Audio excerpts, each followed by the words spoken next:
Welcome to another episode of the Community Broadband Bits Podcast. I'm Christopher Mitchell at the Institute for Local Self-Reliance in St. Paul, Minnesota. I'm here back again with one of my favorite co-hosts from here on the Community Broadband Networks team, Mr. Sean Gonsalves, who is the Associate Director for Communications. Welcome. Top of the morning. All right, now I'm gonna tell people, I want people to let us know in the social medias or to write back. Sean professes that he doesn't know anything about any of these topics, and so I want to know if, as a listener, you perceive him to be totally ignorant or not. Mr. Modesty is kicking off the morning recording here. We're going to be talking about the Universal Service Fund lawsuit change, which I'll admit, like, none of us are an expert in. We're going to talk a little bit about a story in the Atlantic. It's a little bit of a pulling over this story. It's behind a paywall, but I hope many of you will be able to see it, about something what they call Sludge, and it deals with customer service and gives me a chance to talk behind Kim McKinley's back a little bit, because I don't think she's going to listen to this show. We're going to talk about that a little bit, customer service, and then we're going to talk about the lawsuit. Again, neither Sean nor I are experts in this lawsuit that 21 states plus Washington, D.C. have put. But I did stay at a Holiday Inn Express last night. Actually, I read a Washington Post article that I feel like was pretty helpful on this. I was inspired by Better Call Saul, So we're going to be talking about those things. We'll have links to these things in the show page that Jordan's going to put up. So let's start off talking about the USF case, Sean. It came back. Do you want to do a brief overview of what happened? Sure, because I know so much about it. It was a 6-3 decision. We can start there. That they said that the USF is constitutional. It was a lower court that said that it was unconstitutional. This is something that's been challenged. Low court. The Fifth Circuit.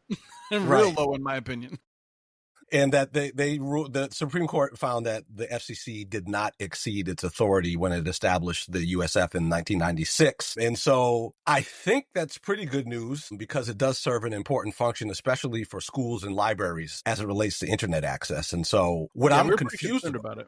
The part that I'm confused about is Ted Cruz put forward a bill to, curtail the E-rate program, because E-rate is a part of this. You might want to explain how E-rate is a part of the USF. But so I'm not sure that I think this says that the FCC has the authority to establish and run the USF.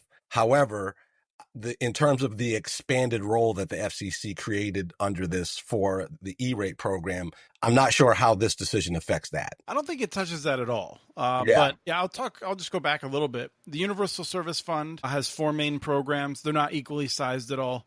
One is E-rate, as Sean mentioned. One is what's been called the High Cost Fund. That's changed into different programs over the years, but it's fundamentally about helping rural, very high cost networks be able to pay for themselves so that people have reasonable access, because set in U.S. law is the idea that no matter where you are, you should have reasonably comparable access to internet access. That's not what the actual law says. That's good language in it, but that's basically what it means, is that people shouldn't have to pay too much. They should have reliable, relatively similar service, whether you're in a city or out in the sticks. So that's the High Cost Fund. There's one dealing with clinics and hospitals and things like that. And then there is the fourth one that I should have written down because it is the telemedicine is one. And then what's the fourth? What am I missing here? Lifeline, low income. Lifeline.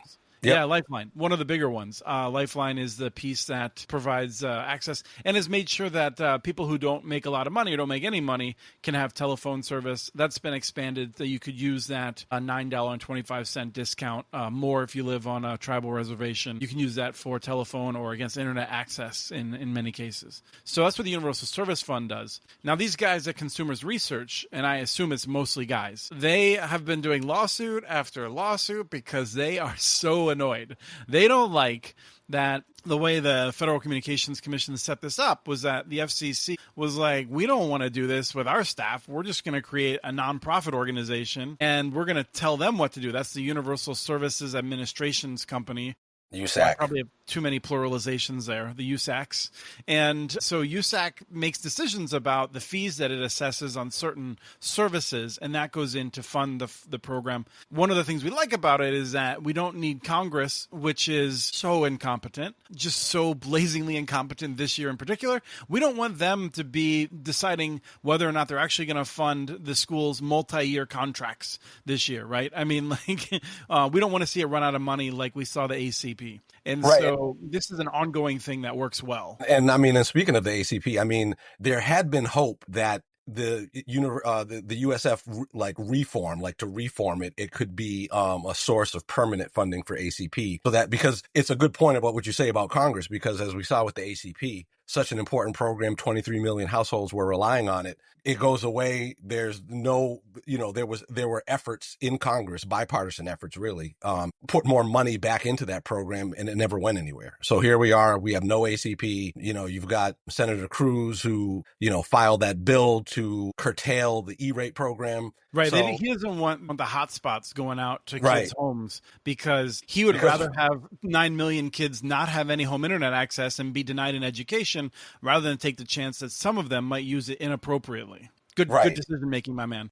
Well, I'm sure the wireless industry had a finger in that. Maybe. I don't know. I mean, like, I don't want to try and get into Ted Cruz's head. It's dangerous. It's a dangerous place. But, like, I mean, this is just wrapping up the USF piece before we can talk more about that. The issue basically was that this group has done multiple lawsuits over the years. It was losing, and it lost in the Fifth Circuit. And, like, the Fifth Circuit did what's called an en banc review, in which basically a bunch of the judges there were like, we really actually want to kill this thing, even though it's been found to be constitutional over and over again. And so they found that it was unconstitutional. The Supreme Court then felt like, oh, we got to hear it because it's a bigger deal. And they basically told the Fifth Circuit, look, like, you guys are Looney Tunes. Like, it's so frustrating because the Fifth Circuit keeps throwing this stuff up. And although the Fifth Circuit, I would say, agrees largely with the Supreme Court generally on things, they keep tossing up these like big overreaches, and then the Supreme Court slaps them down. So the Supreme Court basically found that Congress had outlined the goals of USF in enough detail that the FCC didn't have boundless authority, that it was curtailed. And that the USF's administration through the nonprofit USAC is hunky-dory. Basically, like, they have oversight, they control it, so they haven't delegated that away. And they also said that it doesn't matter whether it's a tax or a fee. They said in this case. It was basically like a total rejection. Because this Fifth Circuit case was basically like, we don't really know if like one of those things is unconstitutional or the other is, but we know that if you combine them all, the resulting pastry is unconstitutional somehow.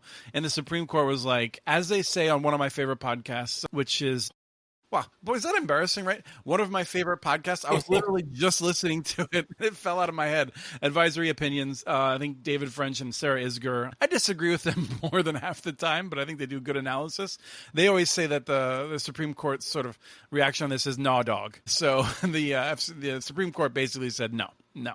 And that's the answer we were looking for. We were ready to do an emergency show, and then we didn't have to because it was a boring opinion that was like, yeah, like the grass is green, the sky is blue, and like let's go on with our lives. Right. I mean, and for folks that are not as familiar with this program, we talked about the different components of it, but the E-rate program, I think, is one of the more important functions that it helps to support. And according to Schools, Health, and Libraries Broadband Coalition, we're talking about 54 million students, like over 12,000 libraries, and something like 100,000 schools. So the scope of this program is pretty significant. And then I'm remembering the Jemez Pueblo, who used E-rate dollars to essentially build part of their network backbone. So, I mean, this is like a really important program. The funding of it is really important. And for it to be, to suddenly go away would be yet another blow to what seems like an all-out assault on all these efforts to close the digital divide. Yes, I agree. Now,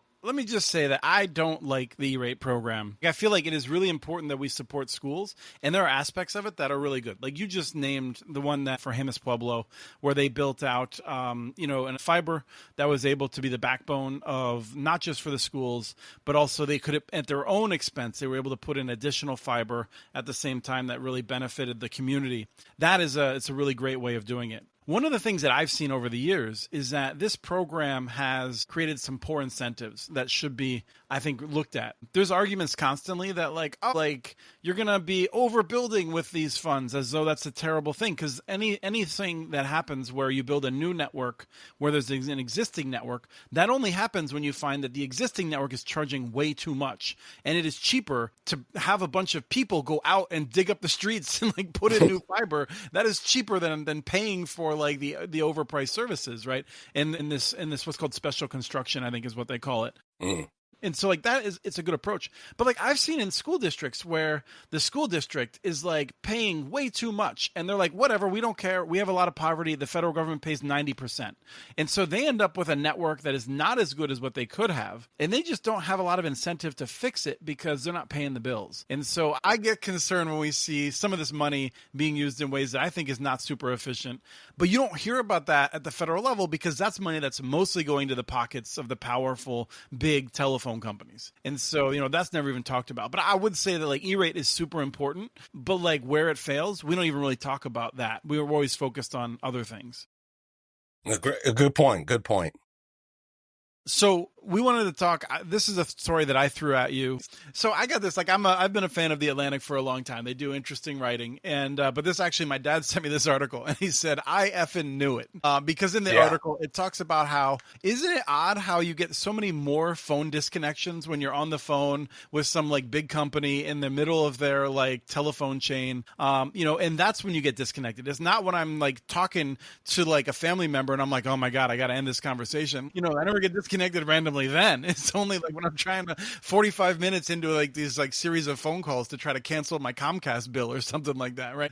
It turns out that's intentional. It's not an accident, right? These people aren't incompetent. That are working behind the scenes. They're often dealing with unrealistic expectations and targets that they have to make. So what do they call this, Sean? You enjoyed this word. Well, they call it sludge, but I like Cory Doctorow's word for what I think this article is describing, which, by the way, this article spoke to my soul. Mm-hmm.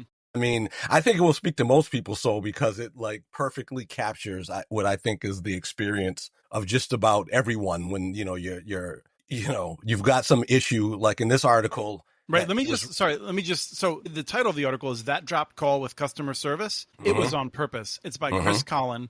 And as a writer, Sean, I know that you appreciate giving people credit for their work. Exactly.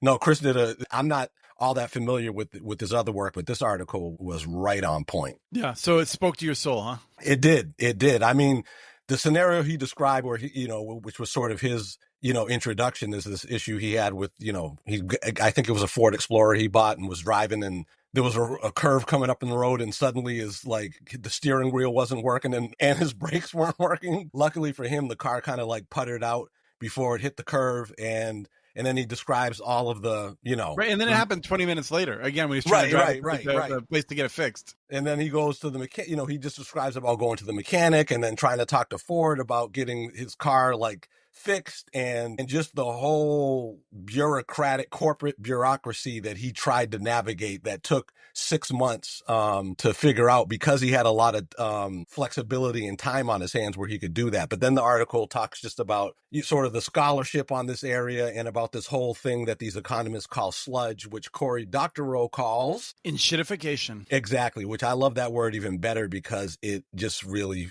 describes what feels like the experience that we all have when, dealing with these kind of things where it's not customer service. It's customer blocking or, it's these corporations come up with all of these internal incentives for, that their customer service departments are based around that are essentially designed to, deny, delay, and get you so frustrated that you give up. Right. Now, I'm not going to keep saying the word again over and over again, but Cory Doctorow's term more specifically refers to, I think, a service that starts off really good. Often you get this sort of things. They're funded by VCs. They have 5 or 6 years or however much time in which they're providing a great service. And then they got to start making money. And so they've captured you, they've driven others out of the market, and they're the only ones that do it. And then they start making the service worse and worse. I feel like that's totally relevant to this because this is an effort to just wear people down with these phone calls. And this is what we see with the big cable and telephone companies. The way he described described it and talking to the people who have worked these positions, and like often for many years, to me, it brought to mind a conversation that we had on Connect This recently with Kim McKinley talking about customer service. And she noted rightly that Comcast customer service had gotten better over the past 10 or 15 years. And I agree with her. But she went further, and I don't know, I don't want to misrepresent her, but I feel like she was saying basically they're going to keep getting better because they're feeling this pressure.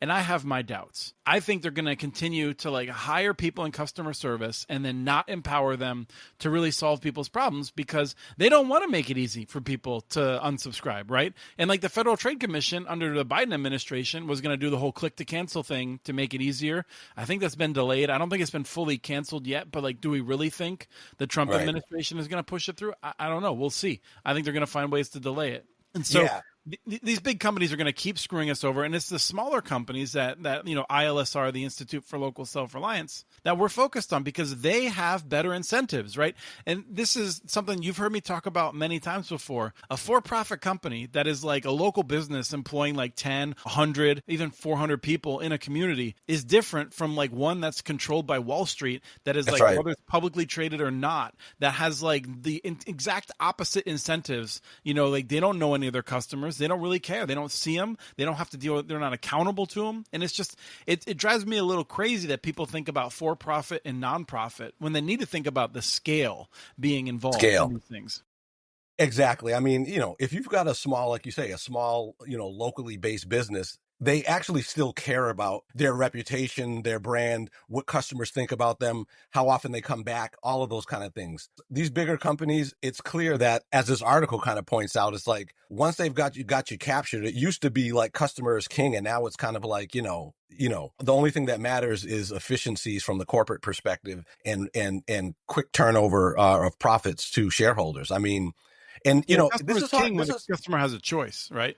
Exactly. And, you know, this is hard to quantify, but whenever we talk to, you know, end users, subscribers of municipal broadband networks, one of the things that you hear all the time is that local customer service means like the world to people. Like apart from the reliability of like their internet connection, they love being able to call somebody, a human being from that community answers the phone and service calls are answered, you know, in fairly short order. That makes a huge difference to people. And it, like I say, it's something that's hard to quantify, although, you know, PC Magazine, I think, does their ranking, like customer satisfaction rankings. And that's why you see like networks like Longmont and, you know, always get these high customer satisfaction ratings is because of things like that. I think people understand that sort of in their bones. And in this article that you picked, I mean, yeah, everybody should read it because you're going to be saying, that's what I'm talking about all the way through it.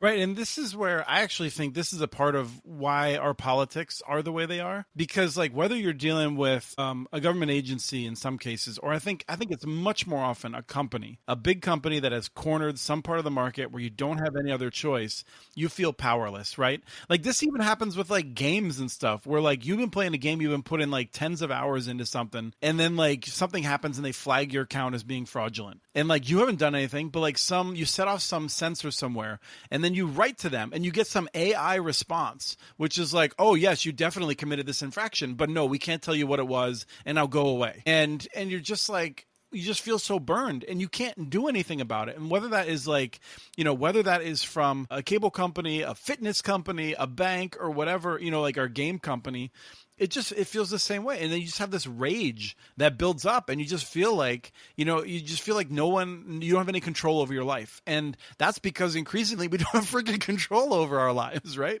Right. And well, you know, you said two things that we should also mention as it relates to this, which is that you mentioned politics and then you mentioned AI.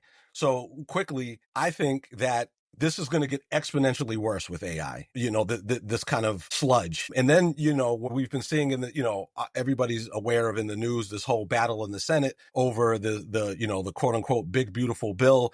But I think there'll be sludge put in there, you know, as it relates to Medicaid, as it relates to SNAP, where there's all of this paperwork and all these processes that are designed to discourage people from, you know, getting something that is available to them. And that's what I think the hope is, which is why, you know, I think you hear, you know, some Republican senators claim that, oh, this isn't cutting Medicaid, for example. Well, I think the whole thing is designed to, get people to give up and thereby, quote unquote, save federal government, federal taxpayer dollars on these programs. So yeah, I mean, this is something Jennifer Palka detailed well, particularly in California, dealing with, I think it was the unemployment program.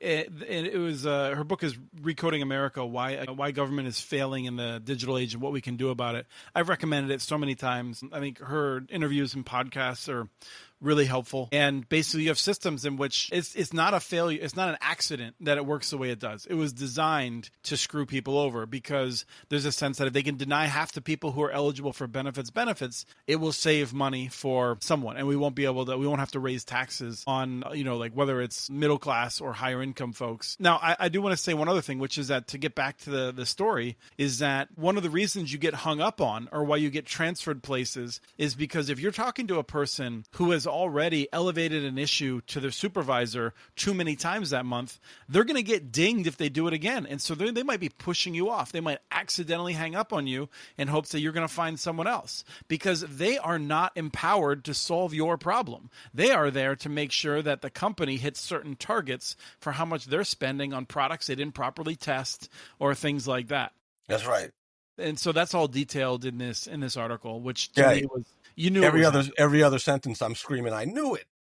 I certainly feel that way about a vehicle that's really expensive. Like how my family's not in a position to be like, oh, we just dropped $40,000 on this vehicle and It doesn't work. We'll just take the loss and go on and get a new one. It's not in the cards. Not at all. Not at all. For most people. I mean, come on. Yeah. All right, Sean, the lawsuit that we were waiting for has been filed apparently. And I just found out about it because you asked me if we should include it as a topic on this show. Somehow I missed the 21 states plus the District of Columbia that have filed challenging the way the Trump administration is canceling the Digital Equity Act grants and perhaps entire program. Yeah. So this was a lawsuit, and I think it kind of just flew under the radar because there's not a lot of reporting about it. Broadband Breakfast reported on it. Was it yesterday? And this was a lawsuit that was actually filed a week ago in U.S. District Court out here in my state in Massachusetts. And even though it has implications for the Digital Equity Act, I'm quite sure. It's interesting because apparently the Trump administration has been interpreting this Office of Management budget rule in terms of how awards are granted in a way that's never been done before. And I think that is what the lawsuit is challenging. It's 22 states. I think they're all democratically led states. 21 states in D.C. I don't know if we have 21 democratically led states, Sean. Yeah. So see which one's there. Yep. So it does have implications for the Digital Equity Act, of course, but I think probably other federal grants as well in terms of all of these federal grants that are being canceled or terminated that were passed by Congress. And so this is going to be a really interesting case to follow. It names like the Department of Commerce, Department of Agriculture, Department of Defense, and Commerce Secretary Howard Lutnick, as well as the OMB director, Russell Vought. So we should really follow this carefully because it does have so many far-reaching implications, including for the Digital Equity Act. But oddly enough, the suit, as I understand it, is just asking for the courts to say that the Trump administration cannot use that rule to cancel these things. But what it doesn't ask for is for the money to be reinstated.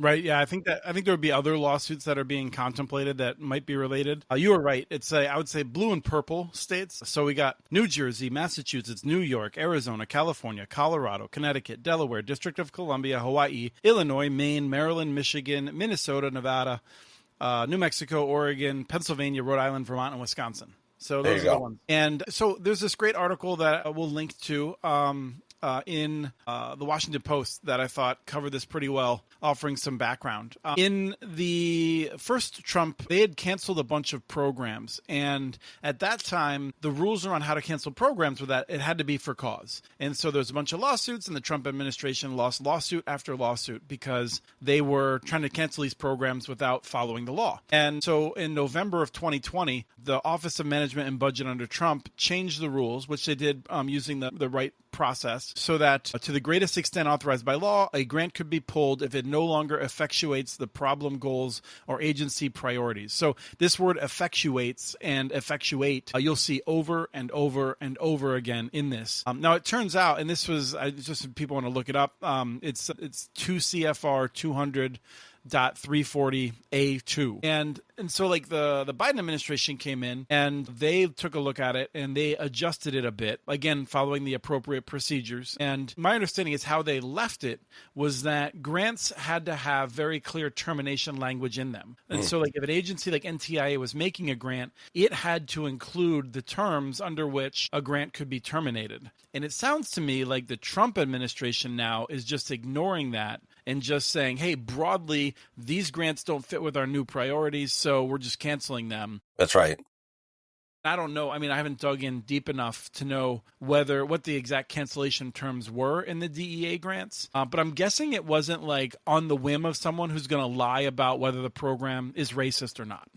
Yeah. Because this was the claim, right? The Trump administration, Trump himself, Donald Trump, our president, said the Digital Equity Act is racist and unconstitutional. And that is just blatantly incorrect. Mm-hmm.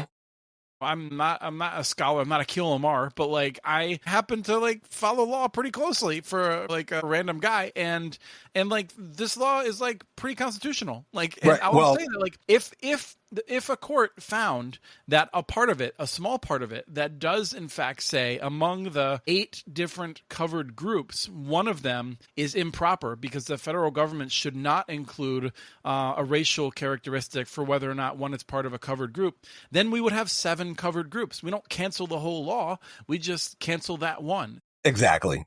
I mean, and also, you know, it would come as a big surprise to say like the state of Maine that the Digital Equity Act was racist. They were in line to get $35 million. 89% of the state is a covered population. Why? Because it's a state. I think it's the oldest state in the country in terms of demographics, and then obviously it's a pretty rural state, and so those are two big covered populations in the Digital Equity Act. So it's kind of crazy. And as a matter of fact, actually, wasn't one of the senators from Maine was one of the bipartisan co-sponsors of. Yeah, Angus King was one of the bipartisan co-sponsors, along with Patty Murray out in Washington and Senator Rob Portman in Ohio, a Republican, who co-sponsored the Digital Equity Act. Yeah, Senator King and his staff have long been very smart and focused on digital issues, trying to make sure people have access. So, yeah, I'm curious to see what happens. I mean, we have seen that, like I said, in the first administration, the Trump administration was constantly reversed by the courts. I believe he's lost more than 90% of the court cases this year already, I think. I could be wrong. I may be misremembering exactly what that stat was. I think he's the most reversed president basically we've ever had in terms of the courts. And so it will not be a surprise when the Digital Equity Act is found to have been terminated improperly. And we hope that there will be some sort of actual accountability where like the program would then be able to go forward again. Although I have deep concerns about how this NTIA would administer it, because obviously they find it to be odious. But at the same time, we know that there's a great many people out there who vote Republican, who care a lot about workforce development, who care about making sure that people have internet access, who want our seniors to be able to access telehealth to save all of us freaking money. I mean, this is the thing that drives me nuts, is that like... And I'll just, I'm gonna do a little mini rant here for you, okay?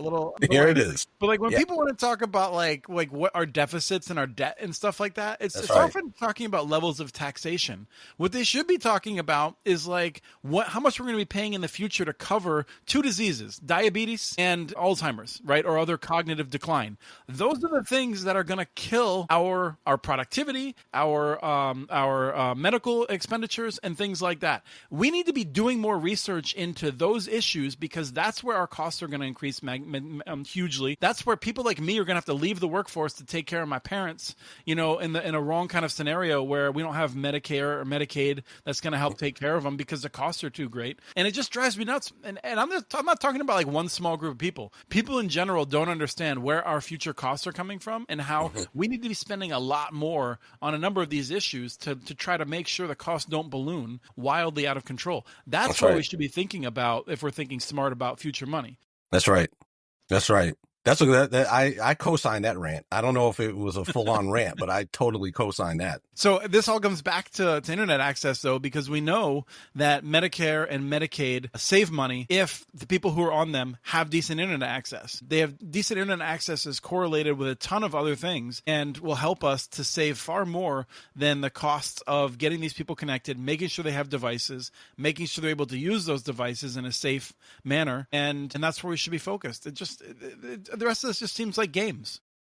Truly. I mean, especially, you mentioned telehealth, especially as it relates to telehealth in rural communities. I mean, and especially if this bill passes, lots of rural hospitals are going to be closing its doors because of it. And I just saw a legislator in Kentucky was saying that, they've got a bunch of counties that don't have any hospitals, and they're going to have 35 counties that lose their hospitals, is what they're projecting if these Medicaid cuts go through. So that's a lot of telehealth that we're going to need. And Kentucky is a state that is not super well connected. AT&T did not invest a lot in it. The Digital Equity Act and the BEAD are very important for Kentucky, especially if they're going to be closing down a bunch of new hospitals or a bunch of hospitals in rural areas and things like that. So, and that's exactly the reason why the Senator Tom Tillis has been like one of the only Republican senators saying, "Look, this is bad." And you know what? I'm not even going to run for re-election, so I don't care. I'm just going to say the truth. No, I'll say, like, it is hard for me to sit here, and I'm not going to talk about how much I like Tom Tillis because he is the man who is responsible for enacting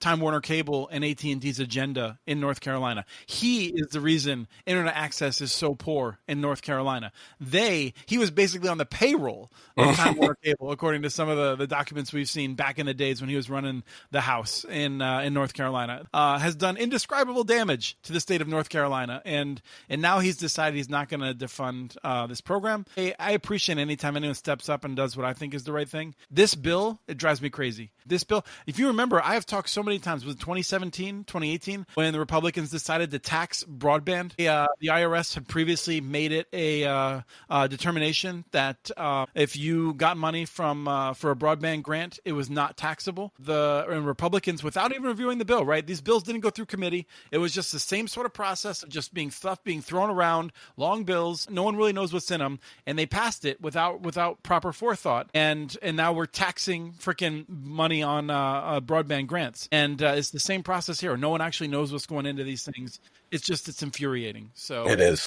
Kudos to Tom Tillis for standing up on an issue. And I hope that we can have, even if we have bad results, I would like results that I'm saying that I don't agree with. I'd like to see it go through some sort of rational process to be intelligent stuff that I disagree with rather than slop that I disagree with.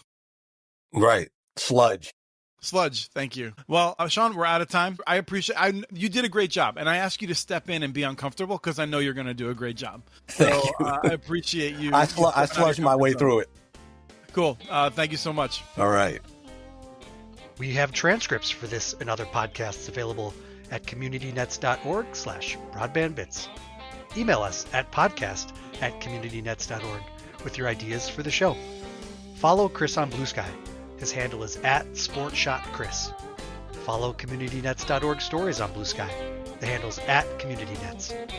Subscribe to this and other podcasts from ILSR, including Building Local Power, Local Energy Rules, and the Composting for Community podcast. You can access them anywhere you get your podcasts. You can catch the latest important research from all of our initiatives if you subscribe to our monthly newsletter at ilsr.org. While you're there, please take a moment to donate. Your support in any amount keeps us going. Thank you to Artie Huseby for the song Warm Duck Shuffle, licensed through Creative Commons.